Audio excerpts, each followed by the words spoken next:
Welcome, everybody. Thank you so much for joining us today. We appreciate you taking the time, as always, regardless of whether it is kind of morning or evening for you, depending on where you are dialing in from the world. We've decided to run this as a meeting this morning rather than a webinar. So when we get to the Q&A section, that we'll all have the opportunity to talk to each other.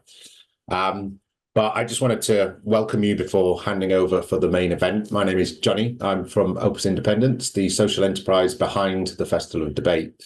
This year, the festival programme started on the 16th of April and runs all the way through to the 25th of May, includes over 65 events, 140 speakers and 50 partners. The festival aims to explore the entangled ecological, economic and political crises we collectively face. There are no easy answers, but we hope that the festival creates a space to explore and hold complexity and uncertainty and brings together a community of people to make change where they are. Most of our events are free at the point of access. Where we do need to charge, we keep ticket prices as low as we possibly can. If you are in a position to do so, we very much welcome people to make donations to support the festival, and you can do that by visiting thefestivalofdebate.com. And this year, we're really kind of pushing with a lot of the work that we're doing. We want to tell new kinds of stories about the societal challenges and big opportunities for positive change we're seeing through these events. You will get an email at the end after we've finished with the event asking for your feedback. Please do fill it in because this helps us steer and shape the festival going forwards and work out what kind of things we include and don't include. It is a Zoom call today, so hopefully you were told on the way in that we are recording. So if you don't want to appear on that call, don't kind of obviously unmute yourselves or unvideo yourselves. You'll also have the option to follow the speaker view using the top right-hand corner on most devices. It gives you the view options.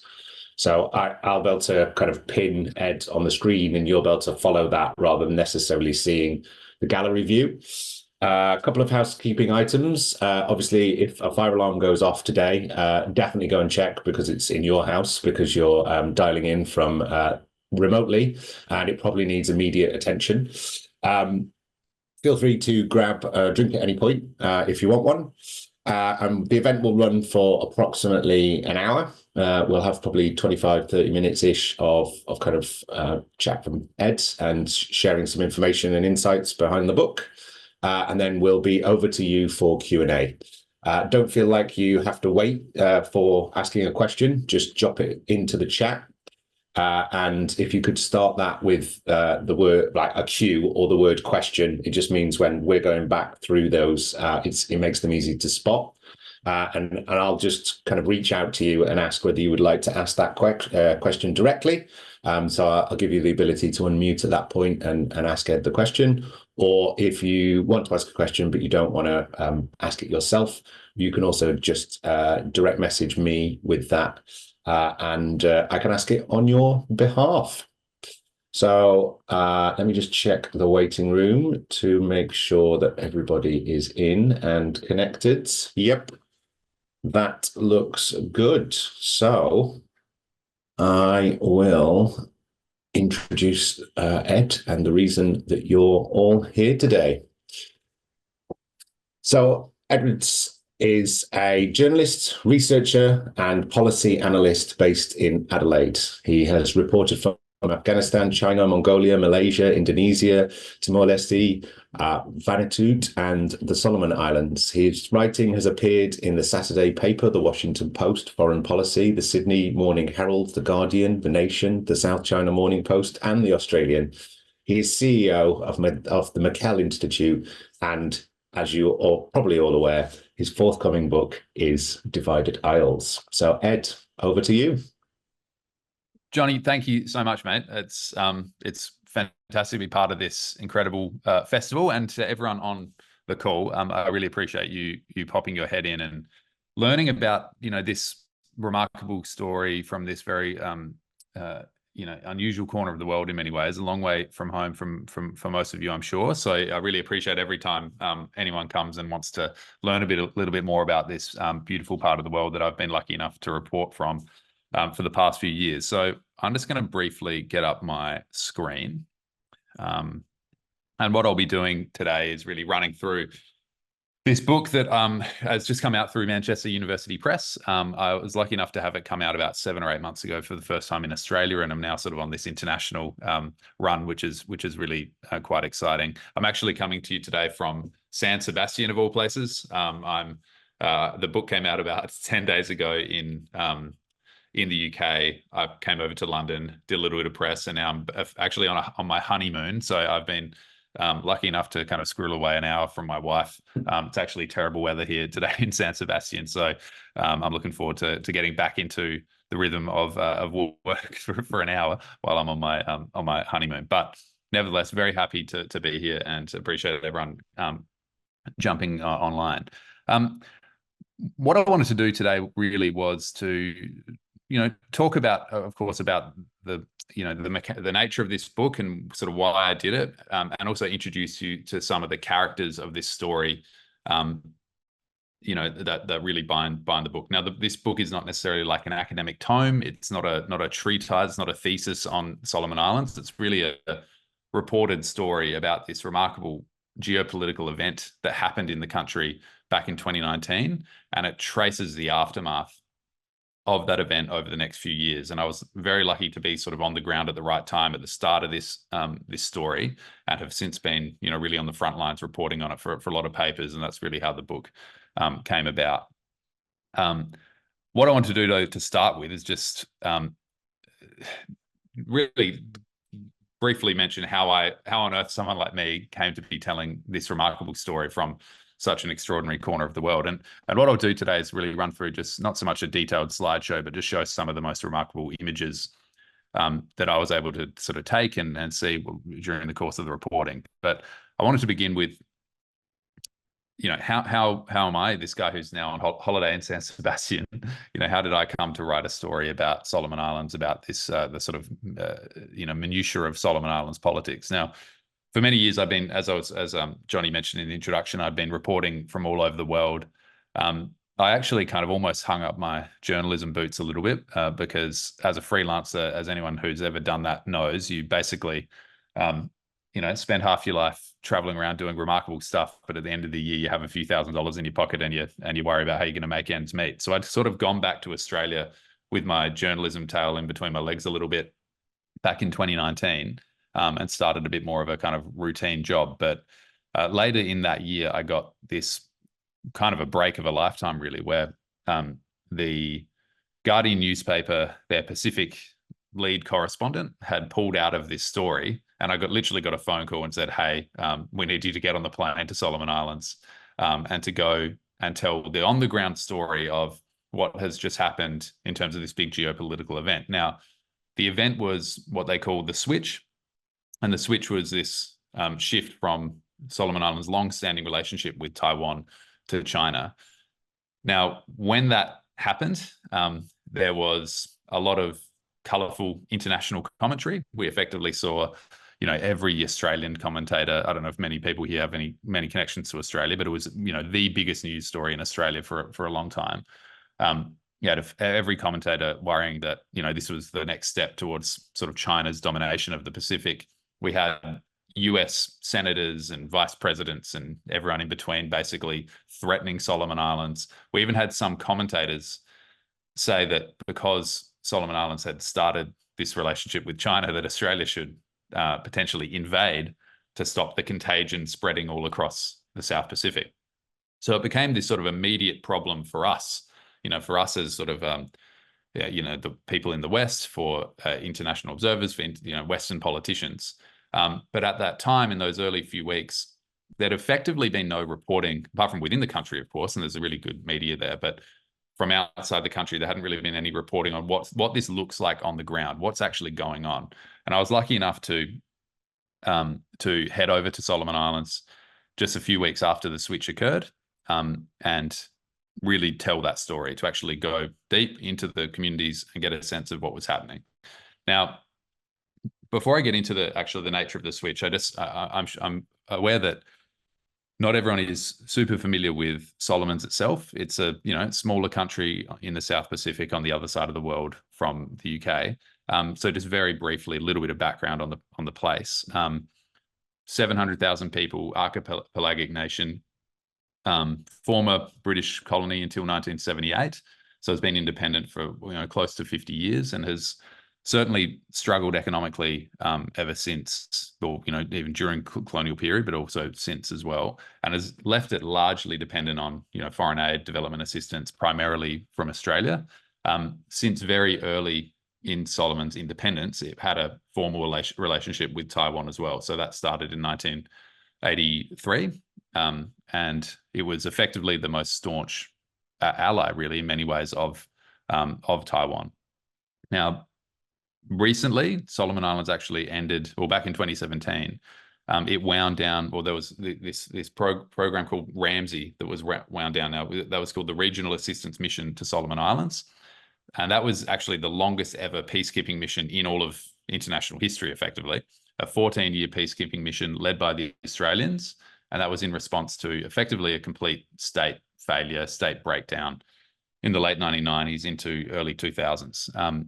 So for a period of about 5 years, the country effectively entered this low-level civil war. There wasn't a huge death toll. About 200 people died over a 5-year period, but really the country split in two, and there were factions emerged and had various grievances.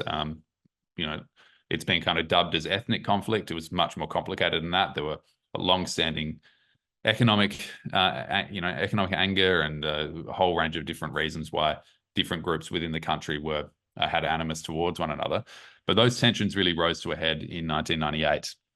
And eventually, as I said, led to this long-standing peacekeeping operation, which only ended in 2017. So the country really is only now emerging from that period.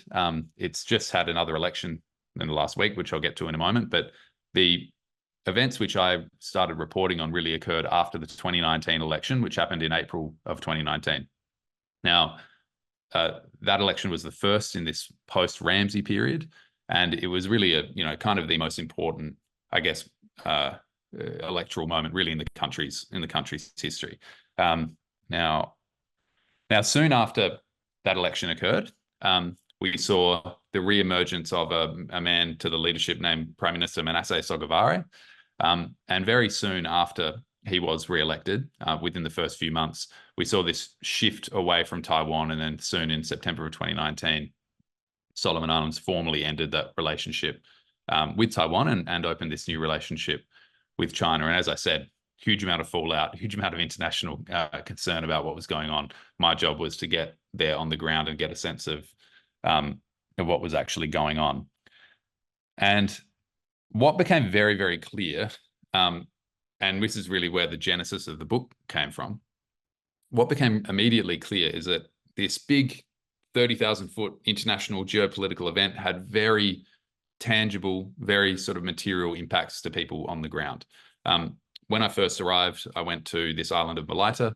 Malaita was where a lot of the grievances that people had with the decision were emerging the most, and part of that is due to the history of conflict between basically the Malaitans and the rest of the people in the country, which I mentioned earlier.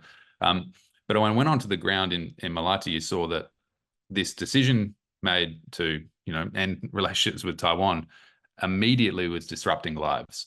The Taiwanese were not necessarily the biggest aid contributor to Solomon Islands, but they were very integrated into communities. And they did programs, these technical assistance programs, which were visible, which people felt, which people really respected. One of the first places I went to was a farm called the Araluia farm. And that was it's quite a sight, actually, because you had this man here, this man named Misak, who looks relatively kind of chipper there, as many people do, but was really struggling because around him, literally tools had been dropped by all of these Taiwanese aid workers. Like there were wheelbarrows and shovels literally on the ground, because when the switch happened, these people had to extract themselves from the country immediately and literally get the first plane back to Australia and then back to Taiwan. So there were all of these farmers around the country that had their futures just completely thrown into chaos instantly. And it obviously started the genesis of this very controversial moment because, this wasn't just a political decision. It was something that people started to immediately feel, and they certainly weren't consulted on it beforehand. So it was a shock to the system, and it started having these real tangible impacts. The woman on the right of the screen, Patricia, she was another one of those who was immediately and directly impacted. And I went and spoke to her. She was a clerk at the National Museum in Honiara. Her daughter was one of those that had one of 106 students actually that had these prestigious scholarships handed to them by the Taiwanese. Solomon Islands doesn't really have a sort of vibrant university sector. You can't do medicine, you can't do international politics. There's a lot of limitations if you're a tertiary student in the country. So the best and brightest of these kids, they often go to Taiwan, and that was the sort of core of the Taiwan relationship. Now, when the switch happened, instantly those scholarships were terminated. And we had people like Patricia, whose entire family's sort of future was depending on the education that was being provided for her child. They were completely thrown into chaos. And it was incredibly sad seeing how many people were immediately affected by this moment. And as I said, those first few weeks, none of those stories were really coming to a fore. And that's what my reporting was focused on initially for The Guardian, and subsequently came to be. And then really the book tells many more stories of individuals like this who were impacted by this moment and how they navigated it ever since. You can see here, this is one of the front pages of the Island Sun newspaper. Soon after the switch, it shows us how quickly really this moment kind of got out of control for the government, because they thought maybe people wouldn't worry so much if they'd just change relationship from Taiwan to China. But very quickly, these impacts that people felt became a political problem. And we saw a lot of those students who were in Taiwan that were getting basically told they were going to have to move to China. They didn't want to do it. And it became this huge political sore for the government. Really compounded the fact that this China decision was very controversial. It was going to be consequential, and it was really the start of a very disruptive period in the country. Now, what the book really talks about, in addition to the individual stories like those that I mentioned of people who were impacted immediately, it talks about how the switch and this sort of large geopolitical event became the opportunity for people within the country to pursue and develop these quite remarkable political projects. Doing so in sometimes ways that people would never have expected before. Now, the narrative around the switch generally is that China, was growing, becoming big and powerful, and effectively told Solomon Islanders what to do, and that's what happened. And that's the sort of story that we get told, and that's why I think a lot of people in the West are generally fearful of these new relationships that China has with countries like Solomon's, because it feels like it's all coming from above down. Whereas what was happening in many ways was the opposite. And when the switch did occur, it actually provided the fertile ground for some of these actors within Solomon's, people that had no power in a technical sense, in a material sense, to really accrue their own power, to capitalize on the moment, and to do quite provocative and at times quite dangerous things. Now, the book profiles really 3 case studies around this. And the first is an organization called Malaita for Democracy. And 5-6 years ago, this organization did not exist in any way in Solomon Islands, but it soon came to be really one of the most dominant entities in the country, shaping the entire country's real path forward. To be honest, they became a very core part of the whole political ecosystem in the country. Now, when the switch occurred, as I said before, there'd been these long-running tensions between the island and the people of Malaita in Solomon Islands and those that were based elsewhere in the country. And effectively, that was rooted in the fact that people in Malaita, which constitutes half the population of Solomon Islands, they've always felt ignored just from the day-to-day decisions of the government in Honiara. This is a common story across the world. Rural people feeling left out of the decisions of elites, quote unquote, in the capital. People in Malaita had felt like that for a very long time. It had led to civil strife in the past. And this decision to switch what they felt like overnight from Taiwan to China reanimated that anger.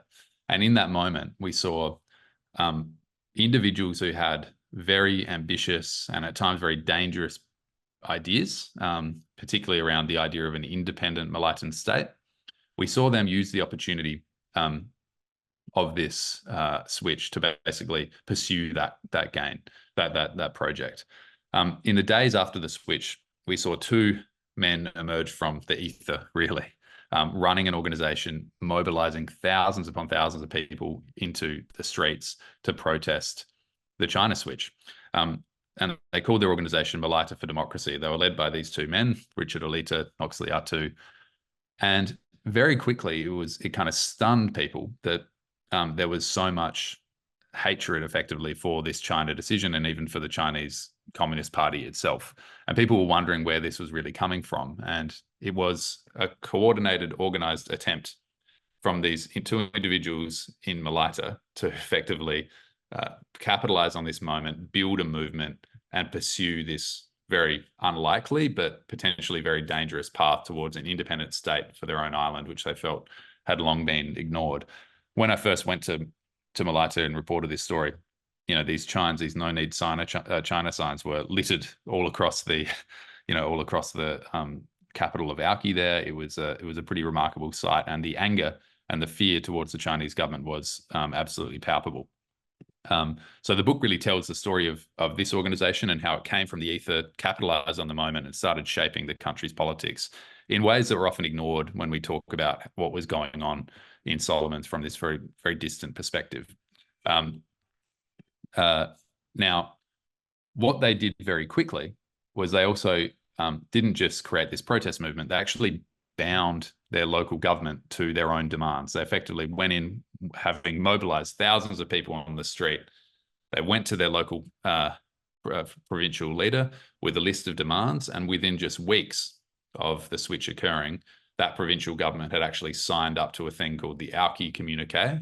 And it was a document that said a lot of things, but at its core, it said this province will never engage with China at all. They will never do any business relationship with China. This will be the sort of anti-China bulwark. And this was a decision that the provincial government didn't necessarily want to do or didn't actually have the capacity to or power to do, but they felt beholden to this protest group, which soon actually had people working within the government. They effectively infiltrated that local government.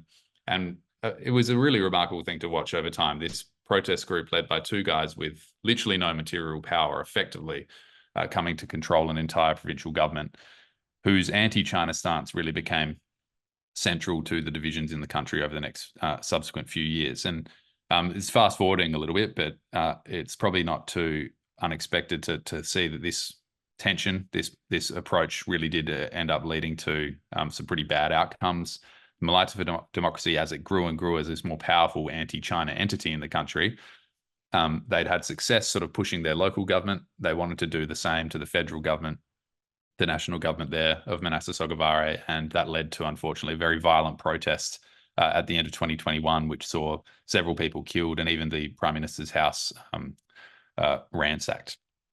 Now, this is this leader, Noxley Atu. One of the probably funnest parts of the book to read, I think, is towards the end, where I spent a couple of weeks really trying to find this guy who was on the run from the police. He'd done this big protest. He had to flee, and he was living in the jungle near his home village in this remote part of Malaita. So I spent a couple of weeks, on foot, walking around trying to find this guy. And yeah, he was literally living in a jungle hideout, sleeping on reeds and eating coconuts and all this sort of stuff. It was a pretty remarkable scene, but he was very welcoming despite his sort of outward, pretty aggressive demeanor. He did look after me, but he was, so the book tells the story of characters like this. It's trying to bring you into the world of these very localized sort of political dynamics in the country. And yeah, as I said, not so much an academic work, but really is a bit of a travel log piece of investigative journalism that tries to bring these colorful characters to the fore.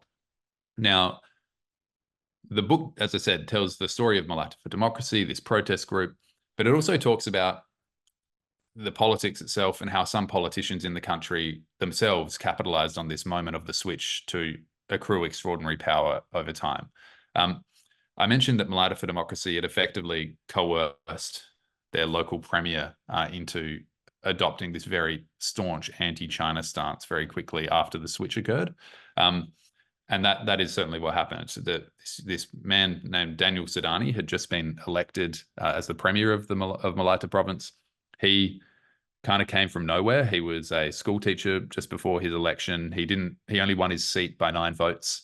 And he was appointed as premier of the province, not because he had any popular mandate necessarily, but because he, the random oscillations of island politics saw him win the sort of jostling within the local provincial assembly to become premier. But he came into that office, which is a really powerful position in the country, as effectively as a novice, a political novice with no clear, reform objective or anything like that. And he certainly didn't have a detailed position on the China switch. What happened very quickly, though, is as this Malaita for Democracy-led anti-China push in his province gained traction, he adopted that position with fervor, and he became very readily basically said, we will be the anti-China province. I'm going to do everything I can to stop any engagement with China.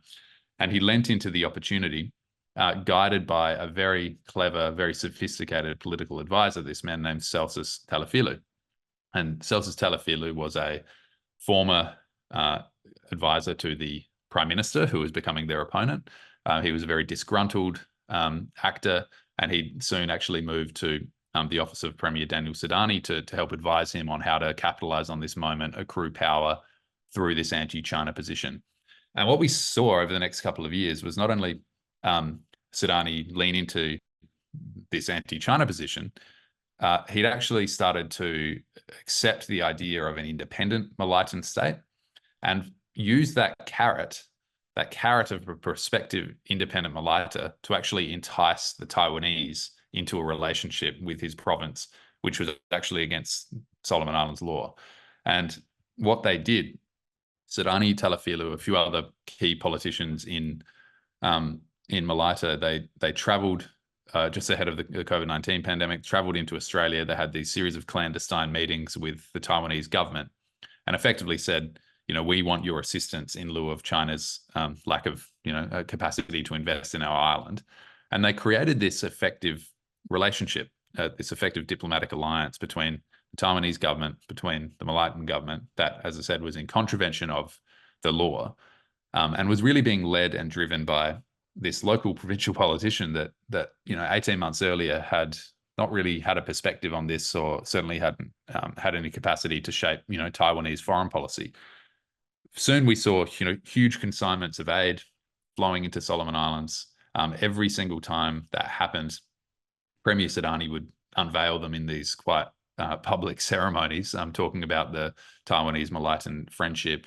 And the whole time they were talking about the fact that Malaita was going to become independent, they were going to have a referendum, and that if they did that, they'd form a relationship with Taiwan. And Taiwan were attracted to that despite the incredible improbability of all of this. It was not necessarily, I don't think, the president of Taiwan getting involved, but sort of creative and savvy people within the diplomatic corps of Taiwan were certainly interested in fostering this relationship, just as sort of hedging their bets to see if this materialized into anything.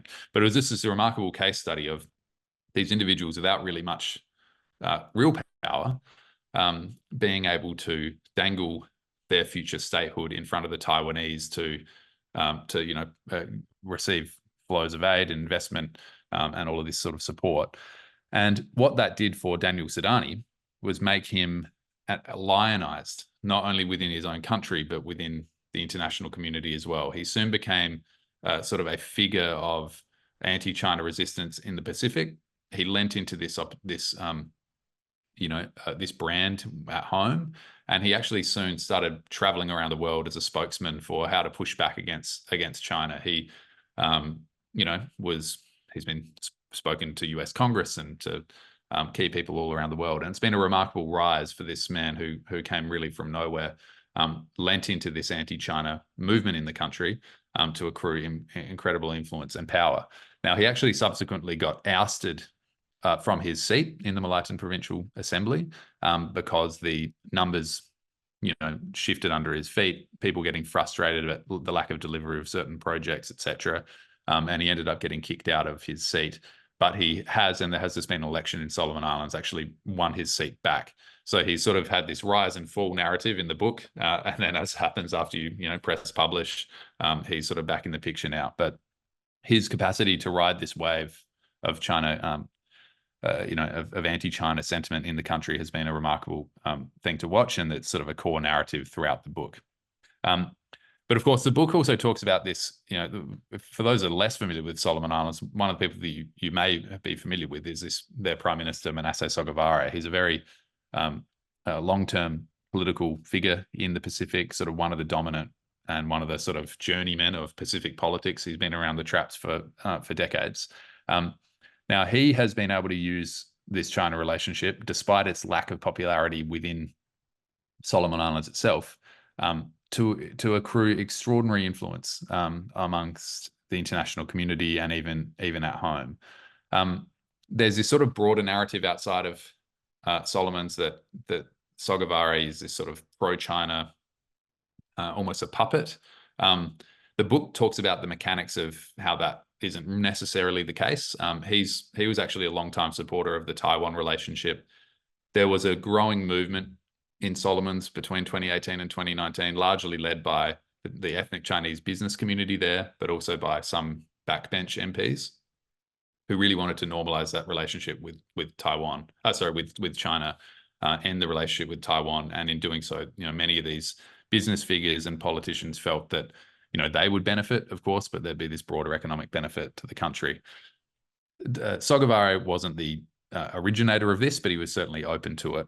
And it came to a head soon after he was reappointed as Prime Minister early in 2019. It was the fourth time he'd become Prime Minister.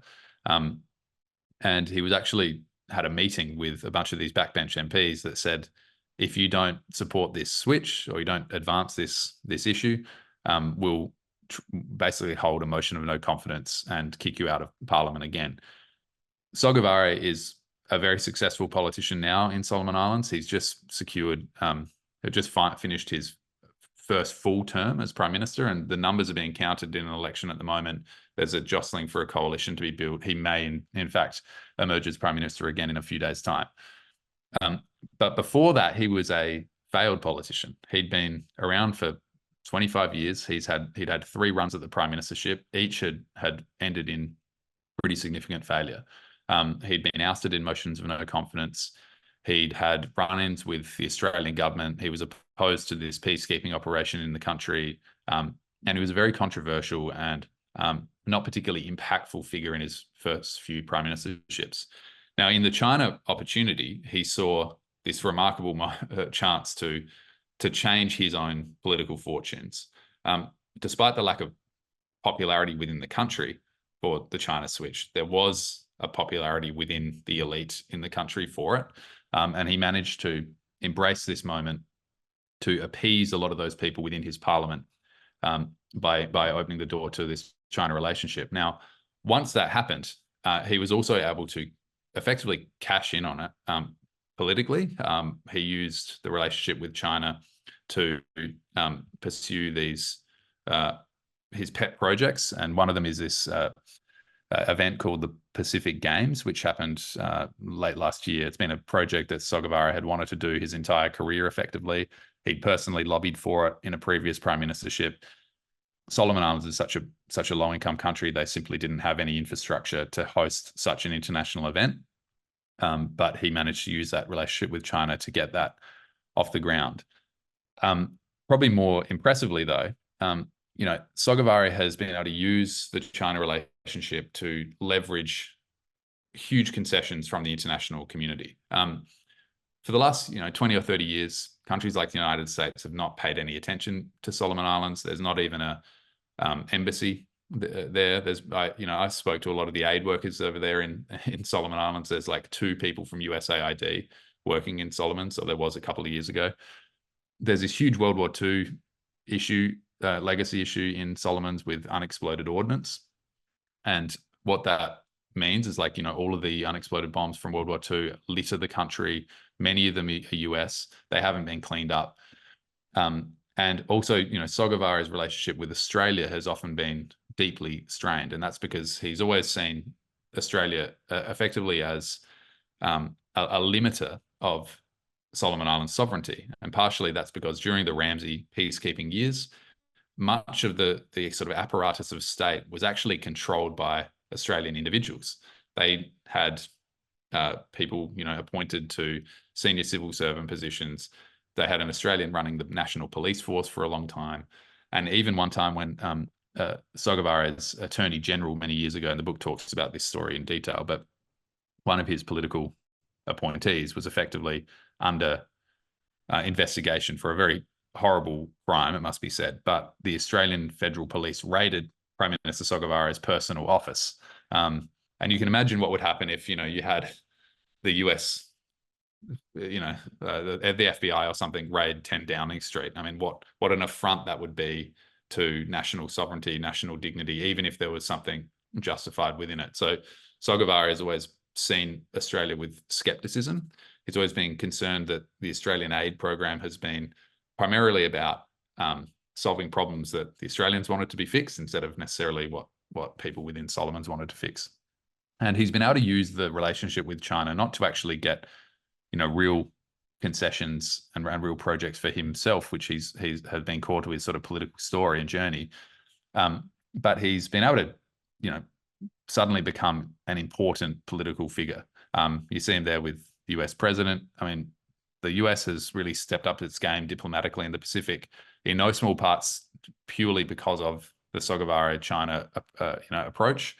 The book talks about how the Australian Labor Party now in government in Australia really prioritize improving and expanding its Pacific outreach and relationship in their last election campaign as a response, literally direct response to Sogavara's China approach. So, him embracing the China relationship has not only been able to see projects, flow into his own, the funding flow into projects that he wanted to see happen. It's not only been able to help him secure his numbers within Parliament, but it's also been able to be leveraged to, make Sogavara really an important figure on the international stage in a way that no one in Solomon Islands history really has been. Now, one of the most controversial aspects of the entire relationship between China and Solomons has been this Chinese security deal. I'm not sure if people are familiar with this, but back in, I think it was 2022, a formal security deal was signed that was sort of like behind closed doors. No one's seen the language, between the Chinese government and the Solomon Islands government. One of the things that we do know about that security deal is that it means that anytime there is protest in the streets of Honiara, the Prime Minister of Solomon Islands can literally request of the Chinese military security assistance. Now, the Prime Minister of Solomons already has that right with the Australian government through a security deal that was signed with the Australian government. There's no military in Solomon Islands. There's a pretty sort of modernised police force, and there's a lot of protests. So, one of the biggest threats to any political leader's security or any political leader's survival, politically and even physically in the country, is large sort of unchecked protest. When the Malaita for Democracy protests occurred in November of 2021, Manasseh Sogavara got incredibly close to being confronted directly by the protesters and potentially hurt or killed. You can see here on the left, this is a picture of the protests. The building up on the hill there is the National Parliament, and the protesters are obviously on the ground there. The nature of that parliament means there's only one road out the back of the parliament, and this protest led to buildings being burnt down, parts of parliament being raided, sort of quasi January 6th style in some ways, and Sogavara he fled in a private car at the back of the parliament, had to go up the hills behind Honiara, and had to transfer cars several times to escape the protests. And he ended up having his personal residence burnt down, not his official residence, but one of his personal private residences in the city burnt down by the protesters. And he was genuinely fearful, a guy who's paranoid about his safety. He was genuinely fearful that he was going to be potentially killed in some sort of protest like this. A lot of the commentary internationally around the Chinese security deal has been that, again, this was China going to Solomons and saying, we want to impose this upon your country because we're the big actor, we have a right to do so, etc. The book really tells the story of how the driver of this security deal really was Manasseh Sogavare, and one of his biggest drivers and biggest motivations for doing so was that he wanted the option, in case of protests, to have both the Australian government and the Chinese government there to assist. I spoke to the Australian Prime Minister who made the decision to send in peacekeepers in the wake of these November 21 protests. And despite the fact that Australia was treaty bound to send in such security assistance, there's still a reluctance and a reticence to just do so automatically. I spoke to the Prime Minister, Scott Morrison. He talks about the process that you have to go through behind anything like that. You can't just send them over there in 5 minutes. You got to worry about a whole bunch of logistics. There was COVID-19 at the time, so they didn't want to bring in COVID-19 into the country. Politically, the Australian government were worried about, well, what if we send troops into Solomon Islands and one of them gets killed? That'll be like, no one in Australia cares about Solomon Islands. Why would we do that? So Sogavare knew that there was a resistance within the Australian government to send in peacekeepers and to quell the violence. What he's been able to achieve with this Chinese security deal is a complete elimination of that problem. It's unlikely that the Chinese military will necessarily be patrolling the streets in any sizable way in Solomon Islands. What the deal guarantees, though, is there won't necessarily be the hesitance from the Australian side going forward. And it's meant that not only was Sogavare able to consolidate his parliamentary support, he was able to effectively eliminate any risk of being ousted by violent protests in the streets. And that's just the sort of demonstration of how, and really what the book's core message is that the events happening in countries like this aren't just being imposed upon them. We have to recognize the local realities and the individuals that are sort of influencing things, understand their motivations, and only by doing that can we really understand how some of these types of outcomes occur. Now, I just want to wrap up, and we'll have to go to a general chat. All of this story is really about the political dynamics of a country like Solomon's, about these sort of very interesting things for someone like myself to report on. The reality is, though, on the ground in the country, like literally nothing has changed because of all of this. There's huge amounts of international intrigue. There's huge amounts of new funding commitments and new promises and new pledges, which is all sort of welcome largely in the country. But 5 years on since the switch, the material development challenges in Solomon Islands are identical.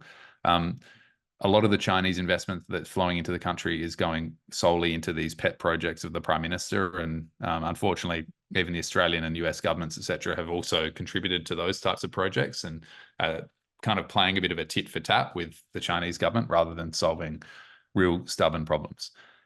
And, the reality is just, it's so hard to live there for everyday people. People really embrace traditional livelihoods, and that's a beautiful aspect of the culture. But there's also an expectation within communities for the most basic of their needs to also be met. This is a picture, this is the main road in Malaita province. And this is the province I was talking about that, has always been frustrated that despite the billions of dollars coming into the national government, literally nothing changes. And this is just the day-to-day nuisance that people have to deal with, driving around in Solomon Islands. The roads are so bad, or the roads are such a kind of perennial problem in many of the countries like Solomon's. But what's happening, because there's no one fixing the roads, is you have effectively these sort of armed groups doing so on the as a way to profit. So here you have there's like this boom gate on a road. And what people do is they go and fix potholes, and they personally, fix bits and pieces up, and then charge a fee for anyone going past. And 100 Solomon dollars for the fee. It's about £10, and most people in the country earn sort of £2 to £3 a day. So because of the lack of infrastructure and sort of emergence of issues like this, people literally can't get around the country on roads. They can't, sell goods to neighboring markets and things like that. So there's some relatively simple things that aren't being done in the country that are really frustrating people. The Chinese government isn't doing it, but neither are Western partners. And there's just a couple of fun photos of the nature of traveling around the place. A lot of the world is like this, but it's to get from A to B, you got to jump on the back of a lorry, with 50 other people, and this is just how folks get around day to day. And yeah, it's a remarkable, beautiful part of the world. It's been, the privilege really of my life to be able to spend so much time over there over the last 5 years reporting. But what is so just frustrating is that, despite all of the attention, unfortunately, very little is changing. So the book sort of ends talking about a few of the ideas around how we can sort of reset that a little bit. But I'll leave it there for now. As I said, the book is out through Manchester University Press now. You can get it on Amazon directly through the publisher, which I encourage you to do. But for now, I'll leave it there, and I'm happy to have a chat. Fantastic. Thanks, Ed. That was, a fascinating journey. Really appreciate you stewarding us some of the way through it. We do have a couple of questions and potentially a hand raised as well. But our first question actually came in from Reinhardt. So Reinhardt, if I invite you to unmute yourself, if you want to ask your question. Yes, can you hear me? Yep. Okay, yeah. I wanted to look at the sort of aspect of this case study from a sort of democracy viewpoint, because for me, it highlights a general problem of what some of us call democracy. Because if you have a sort of majority in a country in whatever way, then you can dominate the sort of regions and localities. And that doesn't only apply to the Solomon Islands, but also to the UK. Yeah? So if Scotland has a tiny population, basically it can be dominated, and it has to convince the central government if they want to go into a different direction, which I mean, in my opinion, is contrary to real democracy, where people should decide about their fate. So my question is, does it not demonstrate that central government should depend on the permission and acceptance of local and regional governments rather than the other way around, as we have it at the moment, and call it democracy? So Scotland should be able to go it alone if they want to, or California if they want to, and decide to run their own government rather than depending on the permission of the central government. And I think this is a very nice local case study from the Solomon Islands. Thank you. Look, it's a really interesting point. I completely take your perspective. One of the real kind of pushes for reform within Solomons is to grant much more power to provincial governments. Like so many subnational jurisdictions around the world, they just have very little revenue raising capacity. They don't really have a great deal of formal authority. As I said, the Malayan government made this big promise that they were going to prohibit Chinese investment in the island, which is a very powerful political statement. But they very soon realized they couldn't actually mechanically do that. They didn't have the have the levers to do so. So, there is a issue there where there's a formal structure of local governments effectively, but they don't necessarily have any great deal of influence over the flow of resources. One of the issues though is, Malaita is the biggest province, and it actually has the largest grouping of MPs that go into the national parliament. There's about 50 MPs in the Solomons Parliament, 21, 22, I think, are from Malaita. What that's led to is not necessarily a unified Malaitan position, but it's often led to national governments intentionally wedging the Malaitan delegation on various issues to split that block. And that's meant that Malaita as well has not necessarily been able to speak with a unified voice in the national parliament. So that's a sort of structural problem in the country. But there is, you're right, this lack of power effectively with local governments. And I don't know if Malaita would be a great candidate necessarily for full independence, because it really would struggle in so many ways. And there are some services that are delivered through central government, which would be hard for them to replace. But there is very, very little power there. So it's a really valid point. Yeah. Thanks, Reinhardt, and thanks, Ed. Stella, would you like to ask your question? Thank you very much. I enjoyed the presentation. Thank you for that. And also trying to get hold of the book. I have two questions, really. One is that the Solomon Islands was a British colony until 1978. So what was the neo-colonial, post-colonial involvement in all of this? You mentioned Australia quite a lot. You mentioned Taiwan and China, but there's nothing about the UK or Britain's involvement. And we know, there are neo-colonial involvements in different parts of the world. The second thing is, given the significance of Taiwan within all the disputes with China and America, how much is it been this situation, the Solomon Islands, being manipulated internationally by the US and other countries to help with that problem with China and is it the Straits of, I can't remember, the Straits or whatever it's called. Yeah, so those two questions really. I know we haven't got much time. Great. So no. So on the UK side of things, it is remarkable how thin the involvement of the United Kingdom is in Solomon Islands. I actually know the High Commissioner very well. It's a man named Tom Coward. He's a fantastic High Commissioner. He's a great representative of the United Kingdom, I must say. He has almost no financial resources. He shares an office with the New Zealand High Commission. There's effectively no economic relationship at all between the United Kingdom and Solomon Islands. Partially, this is because Australia kind of took that mantle. I mean, there was a bit of that sort of shift, and that's some of the reason why the United States and the UK have paid less attention to Solomon. It's not just because they don't care; it's because they've largely ceded the responsibility of development assistance to the Australian government. But it is extraordinary because the book does talk about the problems which were left in Solomon's because of the colonial manipulation of the country. One of the big drivers of the instability in the country was the UK in its sort of push eventually to decolonize the Solomons, established a big palm oil industry, highly labor intensive.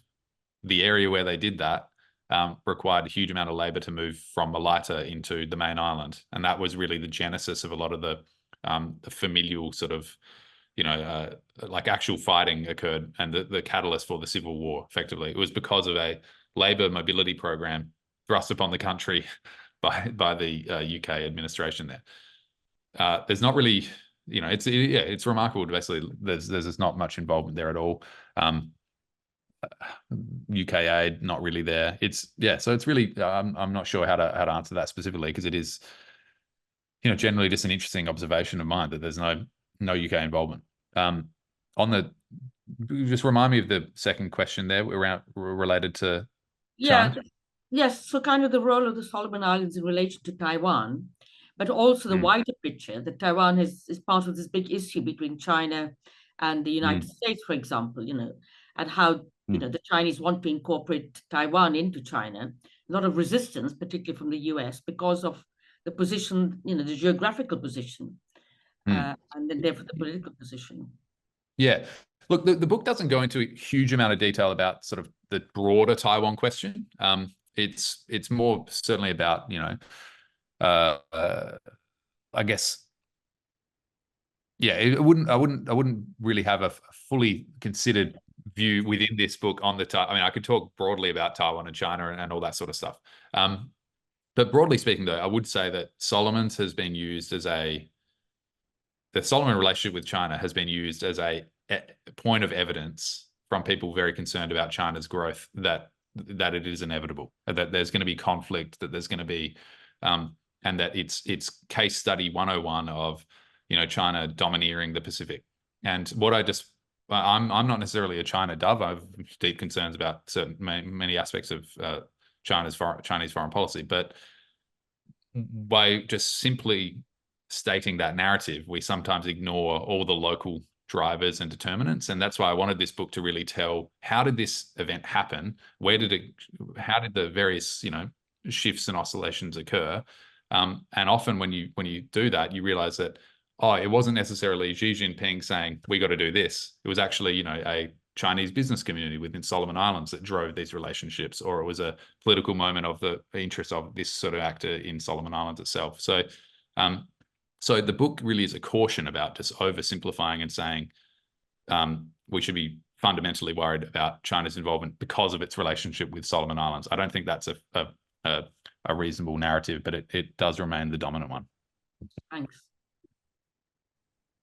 Thanks, Ella. Really appreciate those questions. Tim, you have had your hand up for a while. We come to you. Yes, thank you very much. And thank you for your presentation, Edward. I was in the Solomon Islands 30 years ago for a few weeks, and I very much enjoyed my time there. My question is to move a little bit away from the politic to the culture. So when I went out there, I was visiting a Methodist who was working as a boat builder on one of the islands, Munda. And one of the things that was really attractive was the way that they're very faith-based people who are very loyal, they're very loving, they're very friendly. And we saw a little bit about there was a Chinese community there at the time, but it was all sort of very, very pleasant. When some of the troubles emerged from, I think, the incident you referred to about palm oil, it was framed in terms of inter-island, maybe tribal differences. And I'm just wondering whether you can unpick for me a bit about what's going on with regards to particularly that image of a very loving, faithful Christian people turning into people willing to kill each other, put it bluntly. Yeah. And also the extent to which it is a sort of tribe-based thing as much as a island-based thing, and how that's being addressed. Well, your analysis of the people is spot on. I mean, it's a bit cliche, you know, when you travel to parts of the world and go, these people are remarkably hospitable and friendly. It really is sort of saturating there how open and friendly and charming and lovely almost every single person is. I even mentioned the rebel leader. I get invited into his jungle hideout, and a remarkable degree of hospitality. So there is this juxtaposition there. Like, how is this incredibly friendly, beautiful people able to be mobilized towards such hatred and animus? And that's a kind of interesting contradiction. What I'd kind of, my sort of general thesis with that is really, you know, you mentioned the tensions often framed as this ethnic conflict, you know, this inevitable ethnic conflict between one group of ethnic Malaitans and ethnic Gwales, just because they're traditionally enemies. But that's not the case.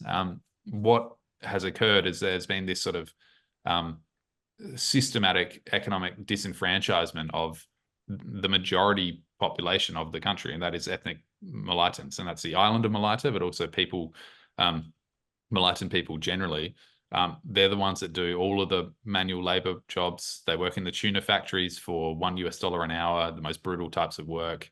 You know, all of the difficult jobs seem to be done by mostly Malaitans. Then you have Malaita itself in just an extraordinary state of development limbo. I mean, and as I said before, people don't want highways and supermarkets. They want to be able to kind of continue living a very traditional life, and that's a beautiful thing, and that should be preserved. But you know, when you go into a community, the first thing they ask you for is medicine, because there's no medicine in the island. You know, there's no electricity for kids to study at night, and a lot of these problems aren't being solved. So I think where the tensions really rose from is there's a sort of entrenched frustration that the Malaitans have been sort of left out of this national project. And the Malaitans also did a lot of the hard graft for the UK, the US during World War II. They were sort of the thing called the Solomon Islands Labour Corps. Many of those were ethnic Malaitans. So they feel like they've sort of contributed to this broader project and haven't really received anything in return. So I don't think it's necessarily innate in most people there to be angry about that. But it creates this environment where savvy actors who want to capitalize, want to accrue power, can find fertile ground in those divisions and in that injustice, really. And that's what Malaita for Democracy did. They have some legitimate claims and causes, but they also kind of were in it for themselves in many ways. And you can see how they managed to capitalize on these deep-seated frustrations to, you know, maybe push them towards a sort of anger that they might otherwise not be predisposed towards. Could I just ask, you mentioned independence. Is the pressure for Malaitan independence still going on? Is that part of the recent election campaigning? It's certainly died off, and part of that is because Malaita for Democracy really shriveled after its violent protests happened. They kind of came to the fore. They overreached effectively, and then they got kind of their majority support really waned because people started to say, "Hang on, these are just angry kids doing stupid stuff," basically, instead of having a legitimate cause. I also, the book talks a fair bit about their thinking, and despite the fact that they were very sophisticated in some ways, their pursuit for statehood was very unsophisticated, and it ignored just the basic building blocks you need to make a legitimate claim towards statehood, i.e., getting some sort of international recognition, some sort of international support. So they hadn't really thought about it that far ahead. They just tried to drum up some popular support for Malayan statehood. But at the moment, it certainly sort of drifted off the agenda. Thank you very much. Can I just ask one last thing? And that is Taiwan. When I was there, as I mentioned, I saw the Chinese community in Honiara. I didn't notice any kind of Taiwanese connection. Obviously, Australia have always been there. Where did the Taiwan thing come in, and where's that going? The Chinese community in Solomons aren't Taiwanese. They're typically Cantonese. Most of them actually come from Guangzhou. There was this predated the British Solomon Islands Protectorate. This is like 19th century, early 20th century Chinese migrants, going into Australia, Solomons, or parts of the British Empire. Many actually came to Solomons to move to as a sort of backdoor to Australia at the time. But so you've got this effectively Cantonese business community that when Solomon Islands became independent, they had the capacity and the resources to purchase everything. So that they had access to capital, unlike most local Solomon Islanders. So effectively all of the commerce and all of the commercial precincts and properties were acquired by the Chinese community there. Not with any nefariousness or anything. It was just that they were positioned to do so. And that's created this sort of long-term, tension.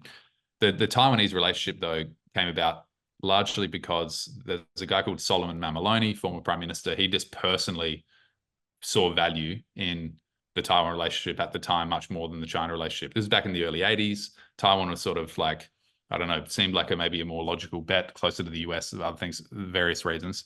And he was a personal supporter of that. And then the relationship stuck. And once that relationship was there, it became a kind of default position of Solomon Islands politicians. It wasn't really disrupted until the 2018-2019 period. Thank you very much. Thank you. Thanks, Tim. Really appreciate that. We've probably just about hit the 60-minute mark, so I think this will have to be the last question. But Alan, we will come to you for your question if you'd like to ask it. Thanks very much. Thanks for a fantastic presentation. It brought back memories, sort of happy and sad. I was in the Solomons in the late 80s. Amazing. In fisheries, actually in an Australian, very smart Australian fisheries office that was just new at the time. Yeah. You touched on it briefly before, but what's been the role of sort of the Malaytons in the national parliament while all this has been going on? Yeah, so they have been, as I said, effectively split. There was a lot of pro-Sogavare, kind of quasi-pro-China Malayton MPs. I think that said there's about 20, around half are in the government's coalition. The other half, though, do comprise really the leadership of the opposition. And we've just had an election in Solomon Islands 2 weeks ago, a week and a half ago, I think. They're still forming a coalition. And many of those Malayton groups have actually unified in this moment. So there's a couple of political parties that sort of dominate over in Malayton, and they've actually come together in a way that that potentially augments their power in Parliament. But really they were split because, despite the sort of local popular angst against China, there are many people in Malaysia that still actually think the China relationship's not that bad a deal. Wouldn't be a majority, but there might be 30 or 40%. So there's a rump of support there. But also there is just a desperation within Malaysia for more investment in the country, in the island. And I think some of these MPs were genuinely open-minded to a Chinese relationship if it meant that some of those roads and stuff could be actually built. But just one point on the Malaytons before we wrap up. Sogavare knew that Malaysia would be a big problem in convincing the country that this China decision was a good thing. And one of the first moments in which everyone realized, hang on a minute, this is going to be a fight, he sent out 6 or 7 of his Malayan MPs to travel around the province, spruiking the deal, and they were met with like profound violent protest and anger. Many of them were getting up on stage, people throwing rocks at them, you know, saying they're like sold out to the Chinese Communist Party, all this sort of stuff. And a lot of this was organized by that Malata for Democracy sort of protest group. So I think very early on, some of them thought, okay, this might not be that big a deal, and actually just went and tried to spruik it, and it kind of got out of hand. But so generally, yeah, Malayans still comprise, you know, a really important part of the parliament, but they do have there's a plurality of views still within that, you know, we shouldn't paint them all with the same brush, basically. Fantastic. Thank you so much. It's been an absolutely fascinating journey that you've taken us on today, Ed. So really, really appreciate that. I have dropped a link to the book in the chat if anyone has yet to acquire it. And for anybody watching back on the recording, Divided Isles, Solomon Islands, and the China Switch is what you need to search for to find the book. And there's also a link in the chat for anyone that's in a position to donate to support the festival if you've enjoyed what you've seen today. And as I mentioned at the start, the festival started on the 16th of April this year, but runs all the way through to the 25th of May. Quite a few of those events are in person, but there are some online events, so you can join wherever you are in the world across the next 4 weeks of the festival. But just to wrap us up and say thank you once again to Ed, and not least of all for taking a break from your honeymoon to dial in today and share your experiences with us. Very much appreciated. Thank you very much. Thanks, everyone. Hopefully see you again soon. Cheers. Thanks.